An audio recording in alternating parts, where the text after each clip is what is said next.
ಏನಿದು ಜಾತ್ರೆನಾ? ಇಷ್ಟು ನಮ್ಮನ್ನು ಡೆಕೋರೇಷನ್ ಮಾಡ್ಯಾರ. ಶ್ರೀ ಅಣ್ಣಮ್ಮ ದೇವಿಯ 24ನೇ ವರ್ಷದ ವಾರ್ಷಿಕೋತ್ಸವ ಅಂದ್ರೆ 24 ವರ್ಷದ ಜಾತ್ರೆನ.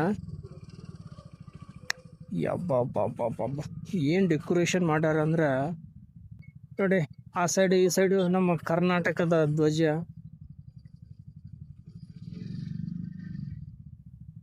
ಭಾರಿ ಮಾಡ್ಯಾರ ಬಿಡ ಡೆಕೋರೇಷನ್. ಇದೆಲ್ಲ ಡೆಕೋರೇಷನ್ ಮಾಡ್ಯಾರ, ಆದರೆ ದೇವಸ್ಥಾನ ಎಲ್ಲದ ನನಗೆ ಗೊತ್ತಿಲ್ಲ. ನೋಡ್ರಿ ಗಣೇಶ, ವಾವ್ ಸೂಪರ್.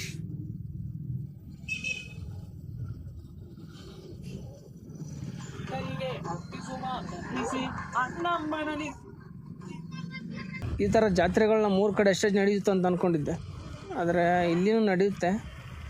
24ನೇ ವಾರ್ಷಿಕೋತ್ಸವ ಅಂದರೆ ಇದು ಜಾತ್ರೆ ಅಲ್ಲ ಅಂದ್ಕೊತೀನಿ. ಜಾತ್ರೆ ಥರನೇ ಇದ್ದದು.